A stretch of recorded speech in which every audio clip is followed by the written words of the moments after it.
Hello, welcome to the first screencast on different ways teachers can use Canva for their classroom.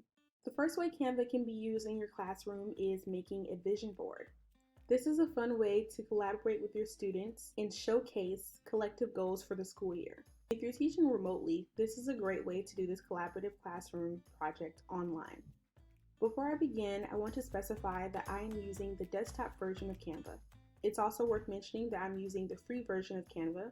There is an option to use Canva Pro, which gives you more tools to use on the website for an additional monthly subscription. But for this tutorial and the ones following, I will be using the free version.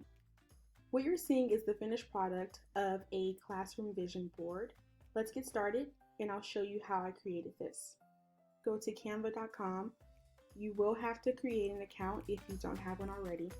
Once logged in, this is the home screen that you will see.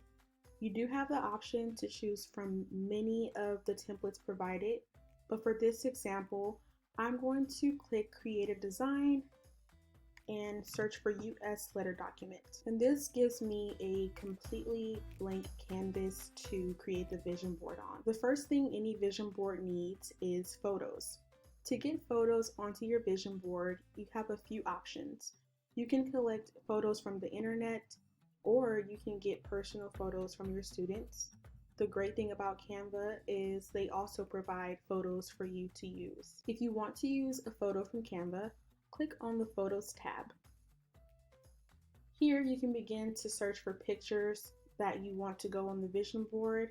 For an example, if one of the goals of the classroom is to eat healthier, you go here, type in healthy food.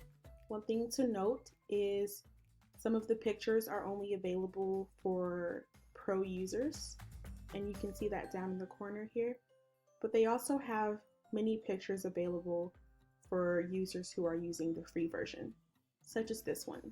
As you can see, it says free in the corner. Click the photo and it will go right onto your template.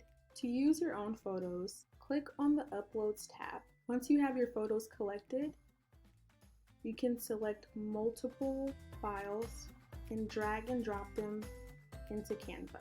Once those photos have been uploaded, begin to click on the ones you want to use on your vision board. And from there, you can start to rearrange them and resize them any way you'd like. If you would like a more structured look for your vision board, Canva does have the option of using photo grids. To use one of these grids, click on Elements, scroll down to Grids. For this example, I'm going to do a combination of both. I will show you how to use one of these grids for just a portion of your vision board, and I will show you how to drag and drop the pictures and rearrange them freely on the vision board. You can resize this grid to whichever way you'd like and place it anywhere on the vision board. To get photos into the grid, simply drag and drop them.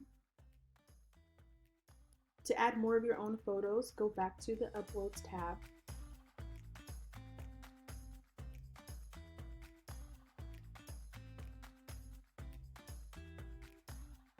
Once you drag and drop a photo into the grid, you do have an option to resize the image by double clicking. And here you can move the image around to focus on a particular part of the image. You can also make the image bigger or smaller. If you don't want to use the grid to arrange your pictures, but you would still like the pictures inside of a frame, go to the Elements tab, click on Frames. You can choose from any of these frames to put pictures inside of. Go back to your pictures, select an image, and drag and drop it into the frame. Resize it to the way you'd like. And just like that, you have the foundation for your vision board. One thing that I like to change is the background color. To change the background color, double click on your background, go up to the color square. You can choose from colors already on the vision board, use a default color, or type in hex codes. To add text, click on the Text tab.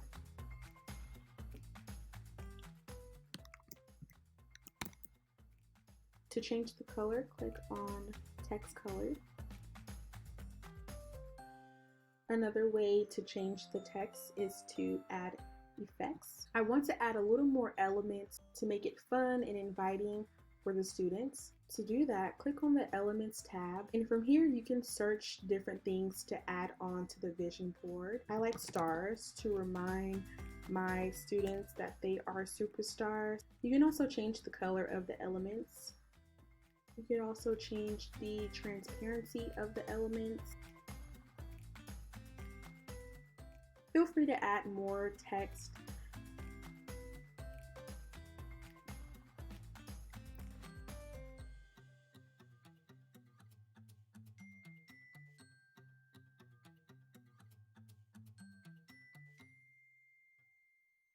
That's all I'm going to add to this classroom vision board.